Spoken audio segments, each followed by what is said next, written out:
Good morning, everybody. Well, it's morning for me. Might not be morning for some people out there. Today's episode is just observations from the real world, really. That's as easy as I could say it. Just like you, just wandering through the real world. Things catch my eye, they catch my attention. I think about them for a second and I say, "Well, that doesn't seem to make sense. Why is that happening?" And then I roll them around for a bit and then I share them with you. So, this most recent observation from the real world took place either this most recent weekend or the weekend before.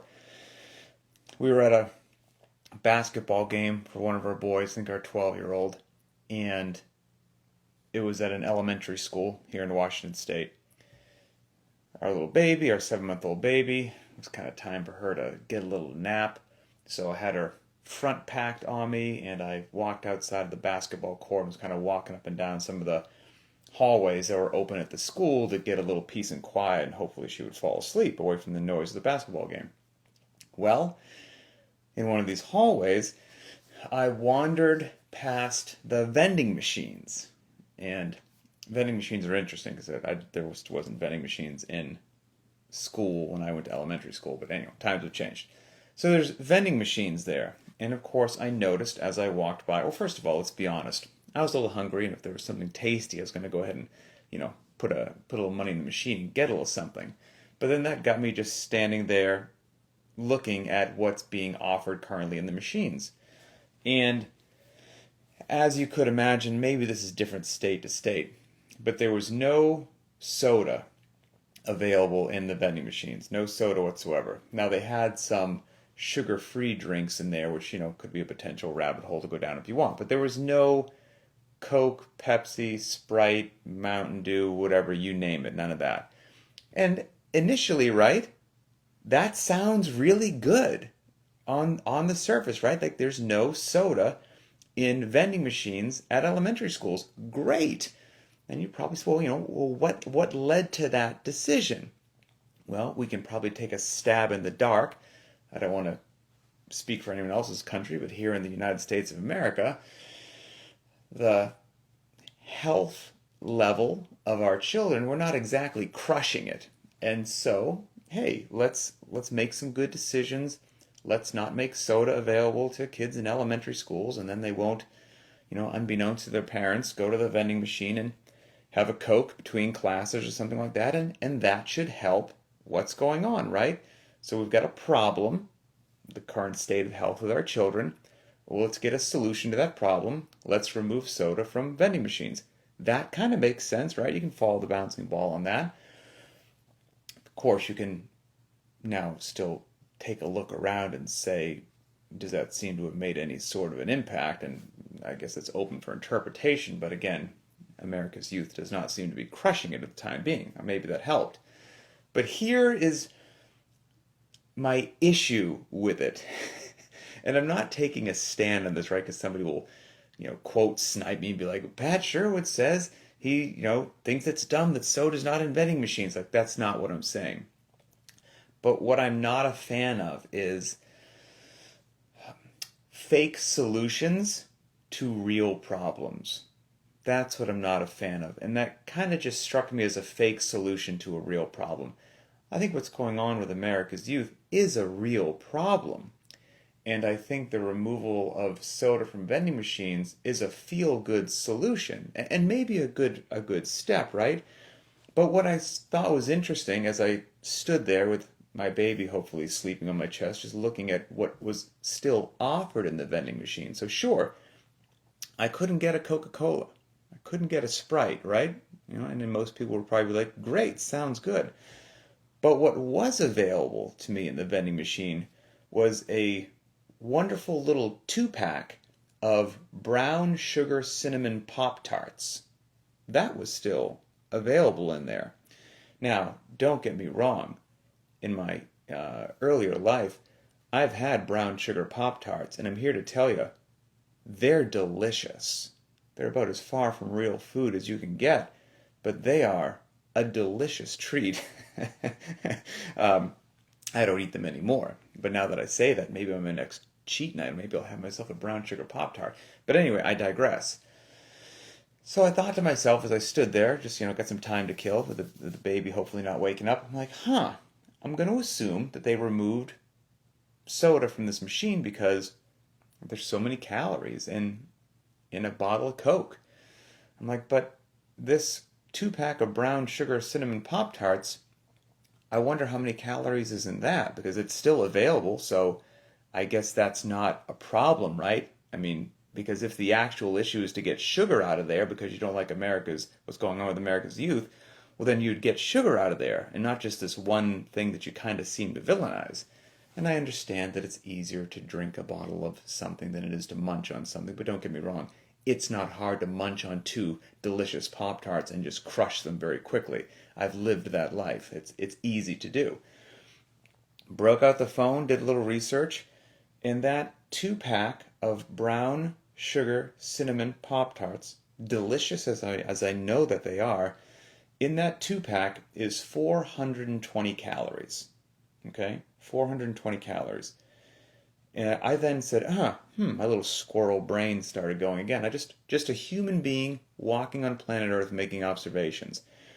I then said, I wonder how many calories are in a 12-ounce bottle of Coke. That clearly isn't in the vending machine because it's a problem. In a 12-ounce bottle of Coke, there are 140 calories.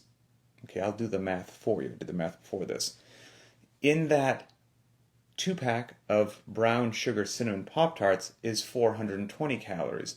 That is the same number of calories as 3 12-ounce bottles of Coke. So, available to our children at the school here, you can't get a 12-ounce bottle of Coke, but you can get a 2-pack of brown sugar cinnamon Pop-Tarts that has 3 times the calories. And like I said, I understand. I just see somebody say that. I understand you can drink a bottle of soda quite quickly. I understand that. But maybe some people sit there and chug it in 2 minutes, maybe, and some people casually sip it over 20 or 30 minutes. In 10 minutes, you can have those Pop-Tarts gone. They're in your body just as well. So it's just very interesting to me that I can get this little thing in there with the equivalent calories of 3 bottles of Coke, but you can't get the bottle of Coke.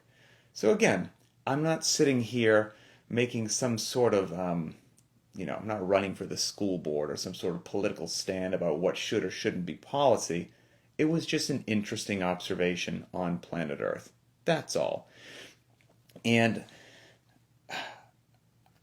more than limiting choices, I'm in general a fan of the truth. I'm a fan of information, and with that truth and with that information, I'm a fan for most people to have the freedom to make whatever decisions that they want to make. Hopefully informed. I see Jesse says, I could crush that 2-pack of Pop-Tarts in 5 minutes. Without a doubt. Without a doubt, right? I mean, so yeah, we can talk about delivery of sugar. Right, I getcha. But we're getting to the same end state of, being profoundly unhealthy. It is what it is. And, this is just kind of a metaphor for something else. Like I said, I could encapsulate this as fake solutions to real problems, okay? Nothing, maybe the vending machine feels better, to whoever put it there, with, that they can say there's no soda in there, right? When I see somebody say, well, what about the caffeine? True. You can go and get yourself a root beer in there. Root beer has no caffeine. You can get yourself a Sprite. Sprite has no caffeine. Again, at the end of the day, that 2-pack of Pop-Tarts has 3 times the caloric intake of a 12-ounce bottle of soda. It is what it is. And again, fake solutions to real problems. I see this all the time in, what I do all the time, which is I'm in, the health and fitness arena. And again, I'm not passing judgment on anything.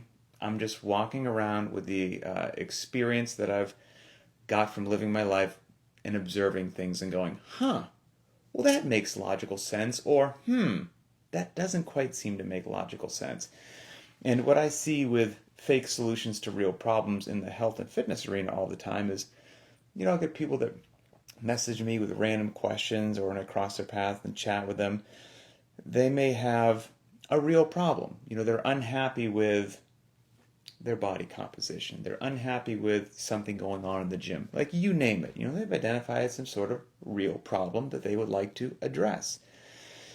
And not all the time, okay? So this isn't all the time, but it happens frequently enough for me to chat about it now. And then I ask this individual, well, what are you doing about this real problem that you've addressed? And a shockingly high percentage of the time, what I would consider a fake solution has been implemented to try to solve a real problem.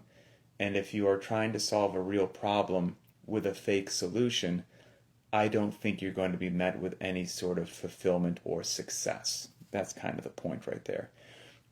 And some of these fake solutions that I see or hear about every now and then, it could be, I don't know, some flashy thing that is just en vogue at the moment on social media or Instagram, some new device or a piece of gear or gizmo or gadget that you need. And if you buy this gizmo or gadget or gear, well, suddenly that's going to fix whatever it was that was going on in your health and fitness arena.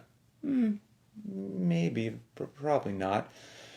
Or people start doing something unnecessary.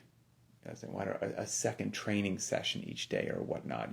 Again, now maybe your goal is to stand on the podium at the CrossFit Games. Yeah, you're going to need to train more than once a day. But for most people, we're talking the 99.9% of the population that want to just live a good life and be pain-free and be fit to do whatever they want, it's probably not solving the problem if they're falling short of their goals. Or they wind up doing something unsustainable that isn't going to yield the results as well. So, and I've said this before, right? That if somebody presented to you why they weren't, hey, I'm unhappy with what's going on in the gym, I'm unhappy with my body composition, I'm unhappy with something, and if you had this amazing device, which would be an incredible breach of privacy, but as I've called the drone of scrutiny, whereas if you had this invisible, whisper quiet drone that would hover over this individual that has a problem or an issue that they would like fixed, and they're telling you they can't figure out why it is, and they're mystified because they're doing everything right, and they eat great, and blah, blah, blah, and it just hovered over the head and watched all of their decisions for 30 days. How they spent every minute of their life, whether they were working out, sitting on Netflix, whether they were making good decisions at the grocery store, bad decisions, and you just had all this aggregate data and then sifted through it at the end of 30 days in an emotionless way like a cyborg, you probably would not be confused as to why said individual wasn't obtaining whatever goal they wanted to. It would probably be relatively obvious. And what this individual, and two things could lead to that. One is just a lack of knowledge, which is why I said I'm a big fan of information, truth, and knowledge, and then people can make their own decisions, ideally well informed. Okay? And then if you're not having the body composition of something that you want, at least you know why, and you can't blame it on something else. But I think far too many people, again, go for some flashy things, some gizmos, some gadgets, some unsubstantiably hard whatever they're going to do, and then they fall short and they wonder why it's not working. So what works, if you want to, instead of a fake solution to a real problem, if you want a real solution to a real problem, if you want to do what actually works to improve your long-term health and fitness, it's not the flashy stuff. It's not the weird gizmos or gadgets. It's not something that's so challenging it's unsustainable. Now this is, I'm sorry, but this is boring. The boring stuff works. The boring stuff has always worked. The boring stuff will continue to work. It's the fundamentals. It's the basics. And it's the fundamentals done over and over and over again with incredible discipline for a very long extended period of time. That yields results. When I say the fundamentals, I'm talking like classic CrossFit kind of stuff, classic strength and conditioning. You've got to go short, medium, and long. You've got to go below parallel. You've got to pull from the ground. You've got to go overhead. You've got to do the slow lifts. You've got to do the fast lifts. You've got to go light. You've got to go moderate. You've got to go heavy. You've got to do gymnastics. Can't blow those off. You've got to sprint. I know, shocking. You also have to run long. Sorry to be the person to tell you that. You've got to modulate your intensity. If you're just trying to kill yourself every day with intensity, that's not sustainable. That's not going to go well for you either. You've got to eat well. You got to get some sleep. You got to take your rest days. You've got to remove ego. You've got to embrace scaling. You've got to do all of these things in an intentionally designed and precisely laid out manner that does not beat you up, that hits everything that you need to train, and does it sustainably. That is not flashy. That's just effective. And as I went through that long list, I'm sure none of it seemed like something you hadn't heard before, but it's the fundamentals, it's the basics. And again, it can be kind of boring, but it works. And it works over and over and over again. And if you stay the course, the results pay off. And so, I mean, that's just what we do every day, you know. And there's a lot of great gyms doing it all around the world, you know, and I'm going to put us right in there with it. That's what we do at Linchpin every day. You know, one of our mottos is we do what's effective, not what's popular. We do what's effective. I don't care what's flashy. Don't care what looks good on Instagram. Don't care what makes for fantastic media. We're going to just hit you in the face with the truth over and over and over again. And then if you decide to do it, great. But if you don't and you're falling short of your goals, at least you'll be armed with the information as to why that possibly could be occurring, and then you can implement a real solution to a real problem instead of a fake solution to a real problem. So that's it, right? I mean, I think I should entitle this episode Coca-Cola and Pop-Tarts.